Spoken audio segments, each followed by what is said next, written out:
86, you know, in 86, it's a mob term for kill 'em. দীর্ঘদিনের দ্বৈরথ এবার গড়ালো আদালতের কাঠগড়ায়।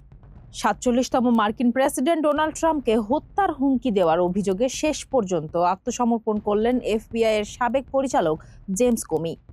বুধবার ভার্জিনিয়ার আদালতে হাজির হয়ে আইনি লড়াইয়ের ঘোষণা দেন ট্রাম্পের এই কট্টর সমালোচক।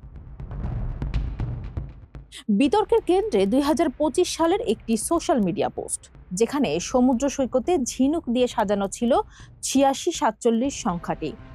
রাষ্ট্রপক্ষের দাবি, ইংরেজিতে ৮৬ শব্দটি কাউকে সরিয়ে ফেলা বা হত্যা করার মাফিয়া স্ল্যাং হিসেবে ব্যবহৃত হয়, আর ৪৭ দিয়ে ৪৭তম প্রেসিডেন্ট ট্রাম্পকে বোঝানো হয়েছে। প্রসিকিউটরদের মতে এটি সহিংসতাকে উস্কে দেওয়ার শামিল, যদিও অভিযোগ অস্বীকার করে কোমি বলেন এটি ছিল নিছকই সৈকতের সৌন্দর্য। বুধবার আদালতে কোমি কোনো দীর্ঘ বক্তব্য দেননি, তবে বের হওয়ার সময় তার মধ্যে কোনো ভীতি দেখা যায়নি। বিচারক উইলিয়াম ফিটজপ্যাট্রিক কোমির মুক্তির জন্য কোনো কঠোর শর্তারোপের প্রয়োজন নেই বলে জানিয়ে দেন। কোমির আইনজীবী প্যাট্রিক ফিটজজেরাল্ড এই বিচারকে প্রতিহিংসাপরায়ণ ও রাজনৈতিক উদ্দেশ্য প্রণোদিত বলে অভিহিত করে মামলাটি খারিজের আবেদন করার ঘোষণা দিয়েছেন। প্রেসিডেন্ট ট্রাম্প জেমস কোমিকে অসৎ আখ্যা দিয়ে বলেন, অপরাধ সম্পর্কে যার ধারণা আছে সে অবশ্যই ৮৬ শব্দের অর্থ জানে।